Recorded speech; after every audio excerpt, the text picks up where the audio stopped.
हा नमस्कार. नमस्कार. Pramod Thatte official channel. आपण या चॅनलला लाईक, सबस्क्राईब व शेअर करावे. आज एक वेगळा विषय घेऊन आपल्यासमोर येत आहे. देवगड तालुका, देवगड जिल्हा जे काय आहे, देवगड आंब्याचं गाव प्रसिद्ध आहे. हापूस आंब्याला प्रसिद्ध आहे. तेथील आंब्याचे व्यावसायिक आणि आंब्याचे वाहतूकदार श्री मकरंद भिडे यांची आज भेट झाली. त्यांच्याकडून त्यांच्या जे काही प्रश्न किंवा त्यांचे जे काही म्हणणे आहे ते ऐकण्यासाठी मी आज त्यांचा पॉडकास्ट घेत आहे. तरी पण आपण या चॅनलला लाईक, सबस्क्राईब व शेअर करावे. आता पुढील सर्व माहिती श्री मकरंद भिडे देतील. मकरंद भिडे, तुमची थोडीशी पार्श्वभूमी सांगा. माझं नाव मकरंद मनोहर भिडे. मी प्रॉपर सिंधुदुर्ग जिल्ह्यातला देवगड तालुका येथे माझं टेंबोली म्हणून गाव आहे. या ठिकाणी मी पूर्वी वास्तव्य करत होतो आणि अशाच काही व्यवसायाच्या निमित्ताने मला तालुक्याच्या ठिकाणी यावं लागलं देवगडमध्ये. आणि त्या ठिकाणी आल्यानंतर एक 2-3 वर्ष गेली आणि मला असं वाटलं की आपण पण देवगड पुणे हा जो काय वाहतुकीचा व्यवसाय आहे आंब्याचा तो चालू करावा. आणि त्या दृष्टीने मी पहिलं पाऊल माझं मी त्या व्यवसायामध्ये टाकलं. सुरुवातीला मी एक छोटासा टेम्पो भाड्याने घेऊन मंथली बेसिसवर घेतला होता तो, आणि त्यांनी माझ्या व्यवसायाची मी सुरुवात केली. हा व्यवसाय करताना आपण वाहतूक कुठून ते कुठे करता? मी प्रॉपर संपूर्ण देवगड तालुक्यात जवळजवळ फिरतो. प्रत्येक शेतकऱ्याकडनं आंबा कलेक्ट करतो आणि तो मी पुण्याला पाठवतो. मी वाया कोल्हापूर, कराड, सातारा या मार्गे येतो आणि त्या ठिकाणी पण कोणाची जर काय आंबा पार्सल द्यायचे असतील तर ते कोल्हापूर, सातारा, कराड अशा ठिकाणी मी ते उतरवतो आणि मग पुढे पुण्याला येतो. आणि माझा लास्ट स्टॉप असतो हा कोथरूड. आणि त्या ठिकाणी कोथरूडला माझं एक ऑफिस आहे. मिस्टर उमेश माळी यांच्याकडे मी तो माल उतरवतो.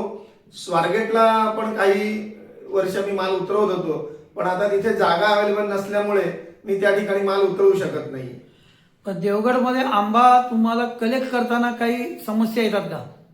समस्या फार अशा येत नाहीत, पण कधी कधी वाहतुकीचा प्रॉब्लेम येतो.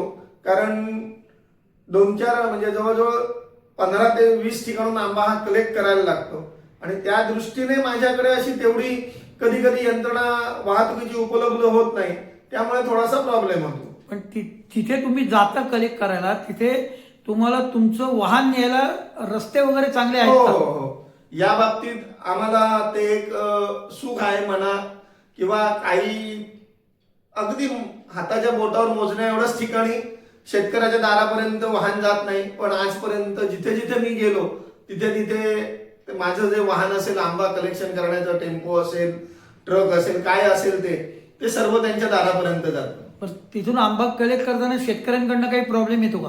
काय नाही, शेतकऱ्यांकडे माल तयार असतो, त्यांना त्याची गरज पण असते, आम्हालाही गरज असते. त्यामुळे आम्ही एकमेकांना सहकार्य करून हा व्यवसाय करतो. म्हणजे शेतकरी चांगले सहकार्य चांगले करतात. शेतकरी सहकार्य करतात. बरं, तिथून तुम्ही माल घेतल्यानंतर पुण्याकडे येता. पुण्याकडे येताना आणि पुण्यात आल्यावर तुम्हाला काय समस्या उत्पन्न होतात? पुण्यातून देवगडमधनं पुण्याला येताना आम्हाला फारशा काही समस्या उद्भवत नाही. किरकोळ आता ज्या काय जनरल आहेत त्या येणार आहेत त्या आम्ही गृहीत धरूनच तो व्यवसाय करतो. पण माझं असं म्हणणं आहे की पुण्यात आल्यानंतर मला बाबा एक स्वारगेटच्या एरियात एखादी जागा मिळावी, कारण आम्ही त्या बदल्यात त्यांना मोबदला देतो.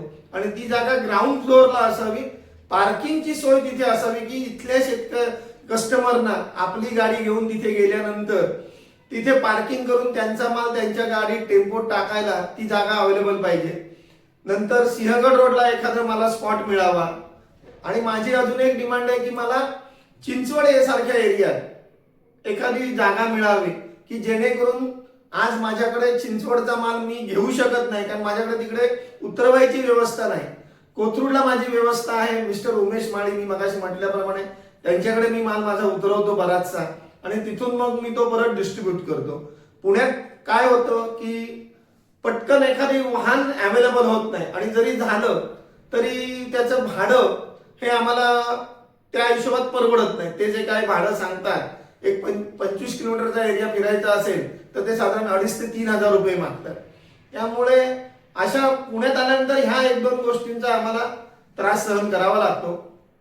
चिंचवड गाव तुम्ही म्हणाले, चिंचवड गावामध्ये तुम्हाला जर व्यवस्था झाली तर साधारण तुमचा ट्रान्सपोर्टचा माल किती असणार आहे? 5-50 पेट्या असू शकतो दर रोज? ट्रिपला. रोज म्हणजे एक दिवसात ट्रिप असते का रोज असते? नाही, कधी एक दिवस आड सीझन पीक आवर असेल तेव्हा रोज सुद्धा. मग हा आंबा सीझन तुमचा किती दिवस चालतो, किती महिने? साधारण 2.5 महिने चालतो, मार्च ते जून 5 पर्यंत. अच्छा, जून 5 पर्यंत व्यवसाय चालतो. हो. मग या व्यवसाय करताना बाकी याच्याशिवाय काही अडचणी येत नाही? नाही, फारशा काही येत नाही. आता ज्या काही किरकोळ येतात त्या आम्ही सॉल्व्ह करतो. लेबर प्रॉब्लेम वगैरे? लेबर प्रॉब्लेम आहे, आमच्या इकडे पण आहे, पण तरी सुद्धा तो आम्ही मॅनेज करतो. म्हणजे म्हणजे आता आणि आंबा जर तुम्हाला ऑर्डर्स दिल्या तर तुम्ही आंबा विक्री पण करता का? हो, आंबा विक्री पण करतो मी. दरवर्षी नाही म्हटलं तरी एक पुण्यात आणून माझे काही असे कस्टमर आहेत की 100-150 पेटी मी या ठिकाणी आंबा पण विक्री करतो त्याच्या जोडीला. तर आंबा विक्री करताना काही अडचणी येतात? आंबा विक्री करताना म्हणजे काय फार अशा आलेल्या नाही, पण ज्या येतात त्या फारच नगण्य येतात. पण मग याच्यापेक्षा जास्त आंबा विक्री करायचा असेल तर तुम्हाला इंटरेस्ट आहे ना. तुम्ही जास्त आंबा विक्री करू आम्हाला शकता. फक्त आम्हाला पेमेंट हे वेळेवर मिळालं पाहिजे. हा, आम्ही आज तुमच्या दारात समजा आंबा आणून दिला विक्रीला, तर त्याचं पेमेंट विदिन आम्हाला एक 1 डे मध्ये तरी मिळालं पाहिजे. आणि डोअर टू डोअर कस्टमर मिळालं तर तुम्ही कसं सप्लाय करणार? आम्ही डोअर टू डोअर जर सप्लाय करायचं म्हटलं तर त्याच्या मागे जो काही चार्जेस असतील पेटी मागे ते एक्स्ट्रा घेऊन आम्ही डोअर टू डोअर सप्लाय करू शकतो. सप्लाय करू शकता.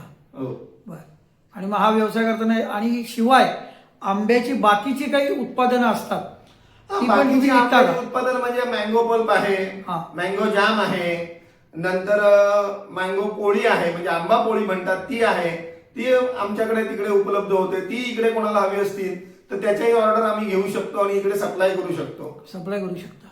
म्हणजे ते तुम्ही स्वतः त्याबरोबर त्याच्या बनवता? त्याच्या जोडीला आमसूल आहे, हा, नंतर आमचूर पावडर आहे. अशा ज्या काय आंब्याच्या व्यतिरिक्त इतर जे प्रॉडक्ट्स आहेत कोकणातले, हा. कुळीत पीठ आहे, अशा ज्या काही गोष्टी आहेत. किंवा कोणाला जर का आता कडधान्य म्हटलं तर ते गोडेवाल, कडवेवाल या गोष्टींचा पण आम्ही जर आमच्याकडे आम्हाला मागणी मिळाली योग्य प्रमाणात सप्लाय करू तर शकता. त्याचाही आम्ही सप्लाय करू शकतो. म्हणजे तो सप्लाय डोअर टू डोअर पण करू हो शकता. हो हो. बरं. त्या जोडीला तुमच्या तिकडे फणस पण असतात. हो, फणस पण असतात. आणि तुमच्या तिकडे आमचे वाचनात आले की तुमच्या तिकडे खराटे चांगल्या पद्धतीचे असतात. हो, असतात ना. त्याला तुमच्या भाषेत काय म्हणतात? वाडवड म्हणतात. हा, तर ते खराटे वगैरे पण तुम्ही सप्लाय करू शकाल का? करू शकू ना, फक्त त्याची मागणी आणि त्याची बाजारपेठेतली नाही, आता समजा 50 पेटी आंबा तुमच्याकडनं घेणारी जी लोक आहेत हो किंवा 50 तुम्हाला डोअर टू डोअर गिराईक मिळाली हो तर त्याच गिराईकांनी तुम्हाला सांगितलं, "वा, आंबा पेटी बरोबर आम्हाला तिकडचा खराटा द्या देऊ ना, किंवा त्याचे प्रॉडक्ट द्या." देऊ. तर ते तुम्ही त्यांना देऊ शकता ना. देऊ देऊ. म्हणजे अशी सेवा तुम्ही उपलब्ध हो, करू हो, शकता. हो. तुम्हाला त्याच्यामध्ये अडचण काही नाही. काही नाही, काही नाही. बरं. मग आता अजून याच्यामध्ये हा सर्व व्यवसाय करताना याच्याशिवाय तुम्हाला अजून काही 12 महिने तुमचा काय व्यवसाय असतो? 12 महिने काही नाही, मी पौरोहित्य पण करतो. बरं, पण ते तुम्ही तिकडे करत असता? हो, ते तिकडे करतो. हा, पण 12 महिने तुम्हाला शहरात? माझा एक त्याशिवाय मी 12 महिने माझा ट्रान्सपोर्टचा पण व्यवसाय आहे. बर. माझी एक गाडी मुंबई गोवा लाईन वर चालते, एक गाडी माझी कोल्हापूर देवगड चालते. त्यातून मला थोडंफार इन्कम होतो.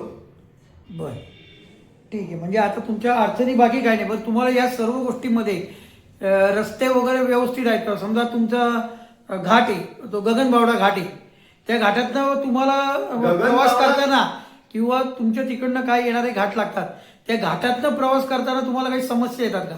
घाटात आता सध्या कामं चालू आहेत, त्यामुळे त्या ज्या समस्या आहेत त्या सर्वसामान्यांना ज्या भोगाव्या लागतात त्याच आम्हाला भोगाव्या लागतात.